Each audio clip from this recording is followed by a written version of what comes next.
قبل 4 سنوات توقف عندي النطق، وتوقفت عندي الكلى، ودخلت العناية المركزة. الأطباء اختلفوا في تشخيص الحالة، بعضهم قال أنه نوع من أنواع الاكتئاب أثر على البدن، وبعضهم قال أنه التهاب في الجيوب الأنفية أثر على الدماغ، أما بعض الأطباء فقالوا أنه التهاب سحايا.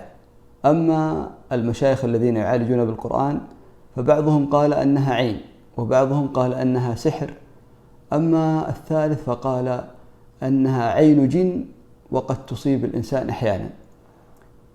أما معبر الرؤى الذي أخبرته بالرؤيا التي رأيتها فأقسم أنه السحر الأسود. السلام عليكم ورحمة الله، وهذا عمر ذيبان يحييكم في حلقة جديدة بعنوان كيف أثر السحر الأسود على عقلي.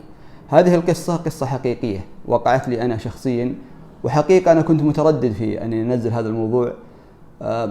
عدة مرات كتبت القصة، كنت أريد أن أحولها لكتاب ولكني أبدأ ثم لا أستطيع أن أكمل. حاولت مرارا وتكرارا لكن ما استطعت. ما حدث في هذه القصة كنت أراه رأي العين. دعونا نتعرف على القصة، فأهلا بكم. قبل 4 سنوات كان عندي دورة في مكة، ومن المفترض أني أنام قبل بداية الدورة بوقت كافي حتى أستطيع أن أستيقظ قبل صلاة الفجر، ومن ثم ننطلق إلى مكة. من جدة من بيتي إلى مكة قرابة الساعة، مع الزحمة قد تصل إلى ساعة ونصف، فلذلك لابد أن يتحرك بدري. المهم أنه في تلك الليلة الساعة 3:10 أصابني صداع غريب. الصداع هذا بدون أي أسباب أو مسببات. كان الصداع هذا غريب، يعني كان في الطبقة العليا من الرأس وكأنه يرفع طبقة الرأس. العادة الصداع يجيني إما في اليمين أو في مقدمة الرأس، وأعرف أتعامل معه إما بالراحة أو النوم. إذا جاني صداع ونمت أستيقظ وقد زال الصداع. لكن في هذه المرة جاء الصداع وأنا نايم. استيقظت الساعة 3:10 وكان الصداع شديد جدا. طبعا هذا التوقيت استمر معي حتى رأيت الرؤية، وأنا في كل يوم أستيقظ الساعة 3:10 وأبدأ أستفرغ. انتقلت للمستشفى وقابلت طبيب الطوارئ، قال هذا صداع، أعطاني مسكنات. استفرغت عنده في المستشفى، بدأ أعطاني عدة علاجات طبيب الطوارئ. طبعا ما كان طبيب مختص، ولكن قال مع الوقت سوف تزول هذه الحالة، وبالفعل اتجهت من عنده، ولكن الصداع مستمر معي ما توقف نهائيا. طبعا الصداع كان مستمر معي، آخذ مسكنات ولكن تخفف نسبة الألم، ولكن الألم مستمر وهو في الطبقة العليا من الرأس، يعني كأنه يرفع طبقة الرأس، وهذا يعني غريب لأول مرة. بدأت أراجع المستشفيات، قالوا لي احتمال التهاب في الجيوب الأنفية. قال لي الطبيب هذا التهاب في الجيوب الأنفية، أعطاني أدوية ما انتهى. بعدها رحت لعدة أطباء، بعضهم قال هذه حالة نفسية، أعطاني حبوب نفسية، وكل طبيب كان يعطيني تشخيص معين لهذه الحالة. كانت حالتي تسوء يوم بعد يوم. بدت الذاكرة يعني ما عاد أتذكر كثير. الأماكن كنت ما أعرفها، يعني لما أروح العمل ثم أرجع من العمل للبيت ما أستطيع أرجع إلا بالجوجل ماب، يعني من خلال الذاكرة ما أستطيع. فبدأت أفقد تركيزي في كثير من الأشياء، ما أتذكر كثير الأشياء خصوصا الأماكن. كنت أفقد أو ما أعرف أرجع للمكان اللي ذهبت منه، واستمرت معي الحالة تسوء يوم بعد يوم. بعد 2 أسبوع من هذا الصداع والضياع والتيه، جاءتني حالة من النوم العميق. نمت يوم الأربعاء ما استيقظت إلا يوم الجمعة، يعني تقريبا أكثر من يومين، وكنت كلما أستيقظ أرجع أنام مرة أخرى. فالنوم كان معي مستمر في تلك الفترة. بعد ذلك توقفت تماما عندي شهية الأكل، ما أستطيع أن أكل أي شيء. بعد ذلك أخذوني لأحد المشايخ الذين يعالجون بالقرآن. جاء أحد الأصدقاء واصطحبني إلى ذلك القارئ، وهو كان رجل يعني كبير في السن وفاضل، وله عدة يعني مواقف إيجابية وجيدة في التعامل مع الحالات المشابهة، ويعني كثير يعني بفضل الله شوفوا على يده. رجل فاضل جدا قابلناه، صاحب لحية بيضاء، وكان متواضع. بدأ يقرأ علي القرآن من عدة مواضع من القرآن. حقيقة ما تأثرت ولا تغيرت. سألني قال هل تشعر بشيء؟ قلت له أبدا ما أشعر بأي شيء. فجاب لي ماء زمزم، قال لي اشرب من هذا الماء. هذا الماء ماء زمزم ما استطعت أن أشربه نهائيا. قال طيب اترك الماء هذا، بجيب لك ماء آخر واشربه. جاب موية عادية وأعطاني، شربتها بشكل طبيعي. ثم جاء بماء ثالث. ماء ثالث هذا ماء مقري عليه القرآن، فما استطعت أن أشربه. كل ما أشرب أحس أني أرغب في الاستفراغ. أصر عليه، قال هذا ماء زمزم يجب أن تشربه الآن. فما استطعت. كنت أشعر بأنه ماء مخلوط بطين فيه وحل، يعني طعم التراب كان يكون في لساني، فكلما أشرب أحس بصعوبة في ذلك. المهم أنه أصر عليه، وفعلا شربت كمية بسيطة فاستفرغت مواد غريبة، وكانت يعني بكميات كبيرة، مع أني فترة طويلة ما كنت أكل. فقال لي يجب أنك تستمر على قراءة القرآن وشرب الماء. كل يوم كانت الذاكرة عندي تنقص تدريجيا، إلى أن وصلت إلى درجة أني ما أستطيع أن أتعرف على الأصدقاء. فأصدقائي الذين أقابلهم بشكل يومي ما كنت أستطيع أن أتعرف عليهم، فيأتون ويخرجون من عندي من البيت وأنا ما أعرفهم. استمر عملية فقد الذاكرة والامتناع عن الطعام حتى أتى أخي الطبيب. لما رأى صحتي وجد أن نسبة السوائل جدا منخفضة في الجسم، فاضطروا أن يدخلون المستشفى وينوموني حتى يعني يستطيعوا أن يعرفوا إيش السبب. بدأوا يعطوني المغذيات حتى يعيدون نسبة السوائل اللي فقدتها من الجسم، لأني فترة طويلة ما كنت أشرب ولا أكل. حتى لو كنت أشرب كميات بسيطة من الماء غير ماء زمزم. أي ماء ممكن نشربه إلا ماء زمزم ما كنت أستطيع أن أشربه. كنت أعاني بشدة في مسألة الصلاة. كنت أصلي الركعة الأولى الركعة الثانية ثم ما أستطيع، فأرجع أعيد الصلاة، تستغرق مني الصلاة قرابة نص ساعة، فأضطر أن أصلي مع شخص حتى يضبط لي مسألة الركعات، لأني ما كنت أستطيع أضبط مسألة الركعات أو أي مسألة فيها تتابع، كنت أفقدها بشكل سريع.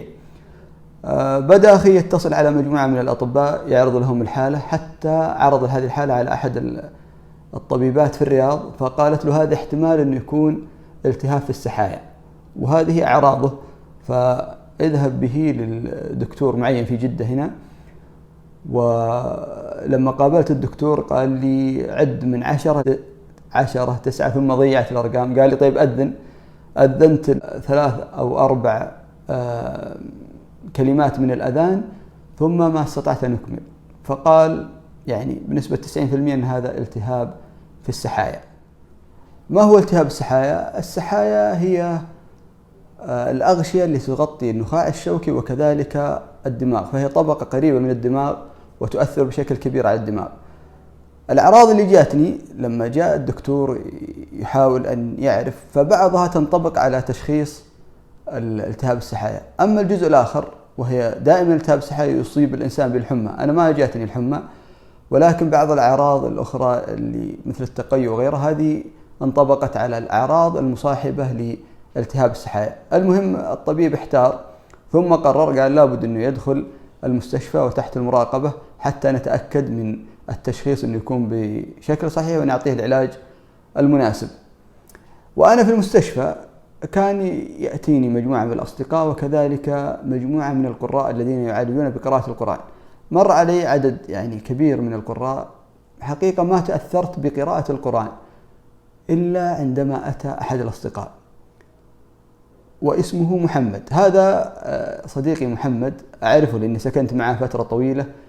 رجل فيه تقى عجيب، وتعامله أيضا فيه مخافة شديدة من الله. يعني سكنت معه فترة وأعرف تعامله وأعرف طريقته. هو من حفاظ كتاب الله، وهو ما يعالج بالقرآن، ولكن أحيانا يقرأ عندما يطلب منها أحد الأشخاص أن يقرأ القرآن كان يقرأ. عندما أتى وجلس بجانبي ثم بدأ يقرأ من القرآن، هو الوحيد الذي تأثرت بقراءته. بعد قراءته تغيرت حالتي بشكل كبير، ليست للأحسن ولكنها للأسوأ. كيف للأسوأ؟ بعد ما قرأ على القرآن، طبعا هو قرأ فترة بسيطة، فعندما قرأ القرآن شعرت بأن في شيء خرج من جسمي، وكنت أرى كل شيء يتحول من حولي إلى وجوه. فكنت أرى التلفزيون تحول إلى وجه، وكنت أرى أشخاص يدخلون من الجدار ويخرجون، وكنت أرى أشياء غريبة تحدث لي في الغرفة. الفترة بسيطة الدكتور منعهم من إكمال القراءة، قال الحالة ما تسمح، لابد أن يكون تحت المراقبة، وطلب منه الخروج. هو كان يسألني، قال أكمل القراءة، أنا ما تكلمت، فهو مشى. بعد ذلك كان يلومني، يعني يقول ليش ما خليتني أكمل القراءة، كان من الممكن يكون الوضع أفضل. من بعد ما قرأ علي تلك الفترة وأنا أنظر للأشياء وأرى أشياء غريبة، أشياء تدخل وأشياء تخرج، وكان وعي غير جيد، كنت أتصرف بطريقة غير منتظمة، عندي العقل وانضباط التصرفات كانت مختلفة تماما، وما استطعت أني أضبط تصرفاتي أو ردات فعلي. بدأ عقلي يتصرف بطريقة غير واعية. كنت أشعر وأتخيل أن موجودين في الفلبين، وبالفعل احنا موجودين يعني في السعودية في جدة، ولكن عقلي وتفكيري كله يقول أني موجود في الفلبين. حاولت الهروب عدة مرات من المستشفى، كنت أفك المغذية وكانت يعني تسبب لي جروح كبيرة في اليد. حاولت الهروب عدة مرات من المستشفى. في أحد المرات حاولت الهروب من المستشفى، والأشخاص كلهم كانوا يعني يبتعدون عني، لأن أحد الممرضين قال احتمال عنده مرض الدرن، وهذا مرض معدي، فالناس كلهم كانوا يهربون. أنا كنت يعني أخرج من المستشفى، ومن حسن حظي أنه كان في أحد الأشخاص من العمالة الهندية ما كان يعرف اللغة العربية، فهو الوحيد اللي يعني قبض علي ورجعني للسرير. بعدها ربطوني بالسرير حتى ما أهرب من المستشفى. وأنا في المستشفى كنت أرى أشياء غريبة جدا، فأخبرت الطبيب، قال هذه هلاوس بصرية أو سمعية قد تحدث لك. قلت له سمعية ما يحدث لي، مع أن التهاب السحايا مرتبط بالسمع بشكل كبير، لكني كنت أرى أشياء.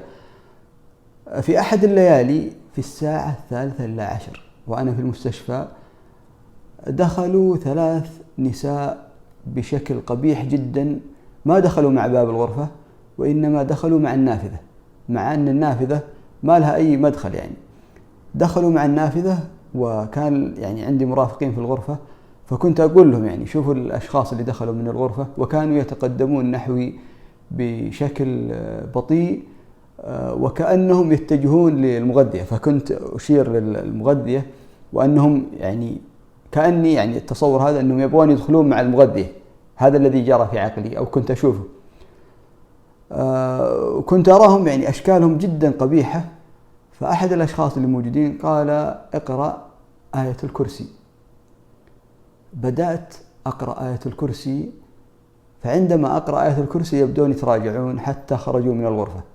بعد 10 دقائق عادوا مرة أخرى، فرجعوا إلي، وكنت كلما اقتربوا مني أقرأ آية الكرسي فيبتعدون عني. 3 مرات تقريبا جاءوا. ثم ليلة الثانية الساعة 3:10 بالضبط جاءتني لوحة يحملها شخصين، وكانت تطير في الهواء، خرجت من ناحية النافذة، ومكتوب عليها آيات قرآنية. وهذه الآيات كانت مكتوبة بالمقلوب، يعني مثلا بسم الله الرحمن الرحيم كانت تبدأ من النهاية إلى البداية. أنا عندما تنظر لهذه اللوحة تعرف أنها من القرآن، نفس كتابة القرآن، إلا أن الشيء الغريب أنك ما تستطيع تقرأ، لابد أنك تقرأها بالمقلوب، يعني بالعكس، من اليسار لليمين وليس من اليمين لليسار، يعني طريقتها غريبة. وهذه الآيات حقيقة أنا ما أرغب في أني أقول إيش الآيات اللي كانت مكتوبة، حتى ما يستخدمها البعض في أمور سيئة. رأيت هذه اللوحة وكأنهم يشيرون لي أن أقرأ هذه اللوحة. الشخصين اللي كانوا يحملونها هم دخلوا من الغرفة من النافذة، وكأنهم يشيرون لي أن أقرأ هذه اللوحة. حاولت أني أقرأها، هي كانت تقريبا 5 أسطر، لوحة سوداء مكتوبة بلون ذهبي، وكانوا يقولون لي يشيرون لي بأن أقرأ هذه اللوحة. قرأت في البداية، استطعت أن أقرأ، ثم وصلت السطر الثاني تعبت في مسألة أني أقرأ، وكانوا يضعون اللوحة أمامي بشكل فيه إصرار بأن أقرأ هذه اللوحة. بعد ذلك تذكرت، فبدأت أقرأ آية الكرسي. لما قرأت آية الكرسي اختفى الشخصين، واللوحة ما زالت باقية، ولكنها بدأت تذوب وكان يندمج اللون الأسود مع اللون الذهبي ثم اختفت. في اليوم التالي جاءني أحد القراء من أبها وله باع طويل في العلاج من السحر والجن، فقرأ عليه القرآن، ما تأثرت. قال لي تأثرت؟ قلت لا والله ما في أي أثر. فسألني هل رأيت أشياء سابقة في الأيام السابقة؟ قلت نعم، رأيت لوحة سوداء مكتوبة باللون الذهبي وفيها آيات قرآنية بالمقلوب. قال لي قرأت اللوحة؟ قلت لا ما قرأتها. قال الحمد لله. قال هذا سحر جن، الجن يسحرون به الإنسان، فإذا قرأ هذه اللوحة يصاب بسحرهم ويستطيعون أن يعني يسيطروا عليه، وهذا السحر لا يمكن العلاج منه. ثم خرج لي شخص غريب شكله أسود، وجهه على شكل مثلث وعيونه على شكل مثلث، كل ما فيه كنت أراه كأنه شكل مثلث. فدخل لي من الجدار وكان يعني بشع جدا، مخيف، منظر مخيف، وكان يقترب. أنا حقيقة توقف عندي الكلام تماما. بعد هذه اللحظة ما استطعت أني أتكلم، توقف عندي النطق تماما. يعني استمر معي توقف النطق هذا حتى دخلت العناية المركزة وخرجت منها، والنطق ما كنت أستطيع أن أتكلم بعد خروج هذا الشخص. في هذه المرحلة انتهى عندي النوم تماما، كنت ما أستطيع أن أنام لا في الليل ولا في النهار، وكنت أتخيل أن الغرف اللي نعيش فيها أنها تتحرك، بمعنى كأنها تتحرك يعني في دهاليز ويجب الانتقال من غرفة لغرفة. فهذا سبب كان هروبي. كنت أتخيل أني في منطقة خطرة، إذا ما خرجت من هذه الغرف سوف تقع كارثة، وكل عقلي يقول لي أنك ما أنت في جدة وإنما في الفلبين. حتى لما جاء إخوتي لما حاولت أن أهرب وجاءوا إلى عندي فسألتم يعني إيش جابكم مانيلا، ليش جيتوا الفلبين؟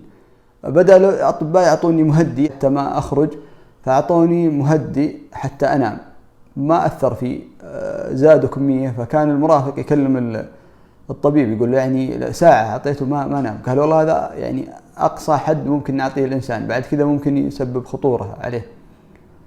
بدأوا يعطوني المضادات الحيوية وعدة مغذيات حتى يعيدوا لي السوائل اللي فقدتها في الفترة الماضية.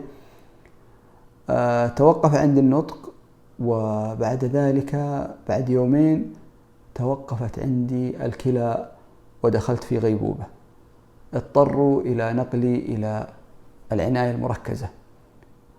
طبعا الفترة هذه كنت في غيبوبة، ما كنت أعرف أي شيء. استمريت عدة أيام في العناية المركزة، وفي يوم استيقظت وإذ بي في غرفة بيضاء تماما، المغذيات على يدي والأجهزة اللي يضعونها على النبض والصدر موجودة، ويعني كنت مستغرب. بدأت في هذه اللحظة أستوعب وأعي الأشياء اللي تحدث أفضل من قبل ما أصاب بالغيبوبة. أو الرجل الأسود كان هو آخر ما بقي في ذاكرتي، وبعدها بدأت أعي، إلا أني كنت يعني أرى الجدران تتحرك وأنا في العناية المركزة.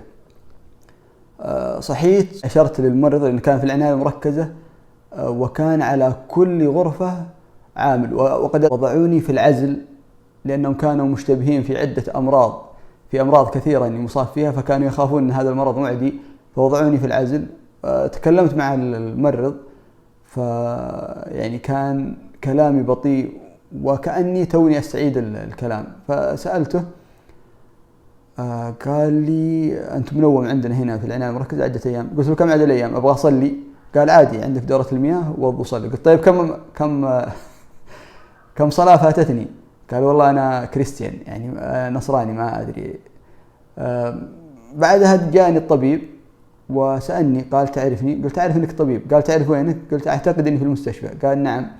قال طيب ممكن أنك تحرك رجلك؟ توقعوا أن كان عندي توقف في حركة القدمين، بدأت أحركها الحمد لله بشكل طبيعي. قال لا، وضعك الآن أفضل من قبل، يعني وضعك تحسن بحمد الله، والآن أنت يعني في طور إن شاء الله الاستشفاء والتحسن بإذن الله. بعد عدة أيام من العناية المركزة نقلوني للعناية المتوسطة، وفي هذه العناية المتوسطة يعني كان عندي مشكلة أني لما أخرج من الغرفة لدورة المياه أكرمكم الله أو لأي مكان من الصعب جدا أني أرجع للغرفة. كنت أروح للممرضة وأسألها وين غرفتي، فتأخذني وترجعني للغرفة. باقي الذاكرة كانت عندي فيها إشكالية كبيرة. قابلت أحد الممرضين وسلمت عليه، وكان يعني وضعي فيه تحسن. قال يا رجل أنت جننتنا الفترة الماضية في المستشفى. قلت له ليش؟ عاد ذكر أسباب كثيرة وهروبي ويعني محاولة خروجي من المستشفى بشكل كبير. في العناية المتوسطة بدأت حالة التحسن، لكن أجهزة القلب كانت ما زالت علي. يقيسون يعني العلامات الحيوية في جسم الإنسان. كنت أرى رؤى وكانت تتكرر علي. هي رؤيتين، لأن الممرضة كانت يعني تأتي لي وتوقظني من النوم وتقول يعني إيش بك، لأن نبضات القلب كانت تختلف عندي كثيرا وأنا نايم. الرؤية هذه الأولى هي أني كنت أرى شخص أسود طويل طوله 2.5 متر، وكان شكله غريب، وأنا مار يعني في الليل كان يخرج ويركب سيارة ثم يحاول يتجه إلي ويقوم بدهسي. تكررت أكثر من مرة هذه الرؤيا، إلا أن في نهاية هذه الرؤيا كان السيارة تتعطل ثم يسقط من هاوية ويموت هذا الشخص الأسود اللي كنت أراه في المنام. هذه الرؤيا الأولى. أما الرؤية الثانية فكنت أرى أني ماشي في جبل مظلم جدا، وكان في منطقة عالية جدا. فعندما وصلت إلى نهاية الطريق وكان هذا مطل على بحر، هذا الجبل لما تنظر من أعلى الجبل كان مطل على بحر، فأتى نفس الشخص هذا الأسود اللي طوله تقريبا 2.5 متر وهجم علي وحاول أنه يرميني من هذا الارتفاع العالي على الصخور اللي في أسفل البحر. فكان يقع بيني وبينه عراك، ثم أجد أنه هو الذي يسقط في هذه الهاوية ثم يختفي. هذا الرؤيا تكررت عدة مرات، وهي الرؤيا التي سألت عنها معبر الرؤى والذي أجابني عنها. بدأت حالة تتحسن يوم بعد يوم، بدأت الذاكرة تعود إلي. بعد عدة أيام رجع يعني وضعي بشكل طبيعي. النطق، الكلى استمرت معي يعني فيها مشكلة تقريبا لمدة 3 أشهر، وكنت أخذ علاج، والحمد لله الآن رجعت بشكل طبيعي. حتى خرجت من المستشفى، الدكتور قال لي 6 شهور ما تقود السيارة. لما خرجت من المستشفى اتصلت على معبر الرؤى، وهذا رجل فاضل وأعرفه، وأكثر من مرة عبر رؤى وكانت تقع مثل فلق الصبح. أقسم أن هذا سحر أسود، وهو ينتهي بقتل ذلك الشخص. بمعنى يقول إذا أراد شخص أن يقتل شخص آخر فإنه يقوم بسحره بالسحر الأسود. في الغالب يصاب بأحد الأمراض التي تبان أو تظهر للناس أنه مرض عضوي، ولكن هو في الأصل سحر. إذا عولج هذا السحر فإنه يعني ينتهي المرض، وإن لم يعالج فإنه يستمر حتى يموت. فقال هذا أحد الأشخاص من البشرة السوداء، هو يكرهك ووقع بينك وبينه خلاف. وفعلا يعني ما ذكره كان كلام صحيح، أنه وقع خلاف بينه وبين أحد الأشخاص من سود البشرة، وقال هذا عمل لك سحر أسود حتى يتسبب في قتله. وقال الحمد لله إن سقوط الرجل اللي رأيته من الرؤيا في الهاوية هذا دليل أنه انفك السحر وزال. بعد مدة تقريبا ب3 أو 4 أشهر زارني أحد الأصدقاء وكنا نتكلم، ثم ذكر مسألة مرضي ودخولي المستشفى، وقال يعني شكرا لفلان من الأصدقاء. قلت له ما يعني ليش ماني فاهم؟ وقال لا خلاص الموضوع انتهى. قلت لا علمني شيء. قال هذا صديقنا فلان اتجه لأحد الأشخاص سود البشرة اللي وقع بينك وبينه خلاف، ودفع له مبلغ فقلت له يعني إيش اللي حصل بالضبط؟ قال لما دخلت العناية المركزة وانتشر الخبر عند جميع الأصدقاء، حتى أن أحدهم كتب في مرثية، يعني توقع أني مت وكتب في مرثية ونشرها في الواتساب. قال لما دخلت العناية المركزة اتجه صديقنا هذا إلى ذلك الشخص الأسود اللي وقع بينك وبينه خلاف، ودفع له مبلغ مالي حتى ينهي الوضع. طبعا في البداية رفض، لكن زادوا المبلغ. يقول في اليوم التالي قالوا أنك أفقت من الغيبوبة وبدأت تستعيد يعني علاماتك الحيوية وبدأت تعود إلى وعيك وذاكرتك. بعد ما خرجت من المستشفى كانوا يعطوني في المستشفى قرابة 27 نوع من الحبوب، وكان نوع من هذه الحبوب يعني طعمه مر وكان صعب يعني إني أتناوله. فلما خرجت من المستشفى ذهبت للطبيب، وكانوا عدة أطباء اللي كنت أروح لهم، يعني طبيب في الكلى وطبيب في الدماغ والأعصاب وطبيب في الأعضاء الحيوية، يعني عدة أطباء كنت أراجعهم في كل مرة أراجع. فذهبت للطبيب وقلت له يعني هذه طعمها مر ما أستطيع إني أتناولها، شوف لي أي حل أو أي حبوب أخرى. فقال بدأ يستخير، قال اللهم إني أستخيرك بعلمك وأستقدرك بقدرتك. بدأ يستخير هل أستمر في العلاج ولا أتوقف؟ فقال لي توقف عن العلاج، ولكن أي حالة أو أي أمر غريب تحسه في جسدك لازم إنك تراجعني مباشرة. فقلت له يعني إن شاء الله، والحمد لله يعني وقف عليه نوع من أنواع العلاجات. سألت هذا الطبيب، كان كبير في السن يمكن تجاوز 80 هذا الطبيب، وسألته قلت إيش عندي يعني بالضبط؟ قال والله ما أخفيك سرا، لو قلت لك إن عرفنا بالضبط إيش الحالة ما عرفناها، لكن الحمد لله أنك الآن طيب وفي وضع ممتاز، وهذا هو المطلوب. وبعد 4 سنوات لو تسألني الآن ما هو الشيء الذي أصابك، حقيقة أقول لك ما أدري، لأن نفس الأطباء ما عرفوا، كذلك القراء وأيضا معبر الرؤى، ولكن الحمد لله أن وضعنا الآن كويس. ومن الأشياء اللي استفدتها من تلك الفترة بعد ما بدأوا يعملون لي قياسات ويعني يشاهدون نشاط الدماغ، اللي استفدته أن الحمد لله بدأ عندي مسألة الربط بين الأشياء، لأني كنت أستخدمها كثير، كنت أفقد يعني الذاكرة، فكنت أضطر أني أربط بين الأشياء حتى أستطيع أني أعود، وهذه استفدت منها كثيرا في ربط القضايا والأمور العلمية، وأصبحت عندي فيها قوة كبيرة والحمد لله رب العالمين. شكرا لكم. ما رأيك أنت؟ ما هي تصنيف هذه الحالة؟ هل هو التهاب سحايا؟ هل هو سحر أسود؟ هل هو عين؟ هل هو عين جن؟ هل تستطيع أن تعرف هذه الحالة أو تصنفها؟ لو كان عندك خبرات سابقة أتمنى تفيدنا في التعليقات. أدام الله بقاءكم وإلى اللقاء.